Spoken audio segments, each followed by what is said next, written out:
Hello మామ, welcome back. ఎలా ఉన్నారు అందరూ? సో మనం అది ఈవినింగ్ టైంలో అయితే జగిత్యాల స్టార్ట్ అయినాం. నేను మా ఫ్రెండ్ ఇద్దరం వెళ్తున్నాం. సో వానికి ఆకలి అయితే అంటే ఎగ్గర్కులు తిందామని వెళ్ళినాం. వాడిని ఎగ్గర్కులు తిన్నా అంటే వాడు స్నాప్ పెడుతుండు. సో స్నాప్ గురించి మన ఛానల్ ఒక ఫన్ వీడియో చూడండి. సో మనకైతే ఫ్రిడ్జ్ లైట్ కావాలి. సో ఫ్రిడ్జ్ లైట్ తీసుకోమైతే ఒక ఎలక్ట్రిక్ షాప్కి అయితే వెళ్ళినాం. ఆ బ్రో అయితే ఉన్న డబ్బులను తీసి మనకైతే మనకు కావాల్సిన లైట్ అయితే ఇచ్చినాడనమాట. సో వీటిని నాది ఒకటి తీసుకుని నాకు కూడా అవసరం ఇంకోటి తీసుకున్నాం. అట్లనే మనం బయటికి వెళ్ళేసి అయితే మాకు బయో షోరూమ్లో అయితే ఇంజిన్ ఆయిల్ తీసుకున్నాం. మన బైక్లో ఇంజిన్ ఆయిల్ అయిపోయిందన్నమాట. సో క్యాష్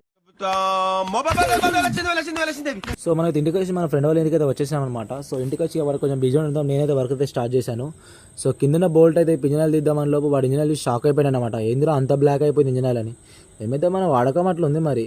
ఇంకా లాస్ట్కి ఏమైనా కొంచెం కొంచెం షేక్ చేసి చూశాను. సో ఇంజిన్ ఆయిల్ నన్నే పోయి అంటే నేను పోస్తుంటే మొత్తం కింద పోతుంది. ఈ కష్టం పగవాడికి కూడా రావద్దు భయ. చల్ వానికి రావాలి మరి. వానికి వెళ్ళొద్దా గాయస్ చెప్పండి మీరే. సో గాయస్ త్వరలో మన ఛానల్ అయితే మోటో వ్లాగింగ్ రాబోతుంది అన్నమాట. సో మరిన్ని వీడియోస్ కోసం ఇప్పుడే మన ఛానల్ లైక్ అండ్